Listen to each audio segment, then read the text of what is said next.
Hello friends, কেমন আছো তোমরা সবাই? আশা করি ভালো আছো। জানো তো, আমাদের এখানে কোথাও কোথাও না এখনও মাটির রাস্তা রয়েছে। আর এই রাস্তাটা দিয়ে যখন যাই তখন স্কুলের দিনগুলির কথা মনে পড়ে যায়।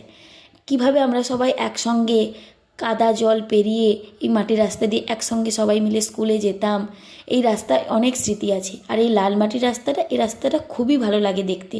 এই রাস্তায় গাড়ি চালিয়ে যে কি মজা আর কি বলবো। সেই পুরনো দিনগুলো তো এখন অতীত।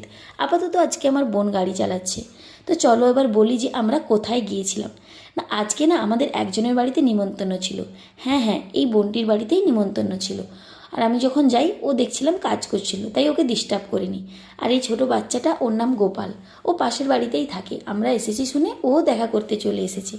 তো ওর সঙ্গে অনেক সময় বসে গল্প করলাম, মজা করলাম। ও খুব মিষ্টি, জানো তো। ও আমাদের বলছিল যে দিদি তোমাদের আমার জন্য কী এনেছো। এরপরে পিসি আমাদের সোজা খেতে দিয়েছিল। তো আমরা 3-4 জন ছিলাম। খাওয়া দাওয়া করার পরে ওদের বাড়ির আয়নাতেই আমি একটু ছবি তোলার চেষ্টা করছিলাম। তো আজকের ভিডিও এই পর্যন্ত। দেখা হবে নেক্সট মিনি ব্লগে। বাই।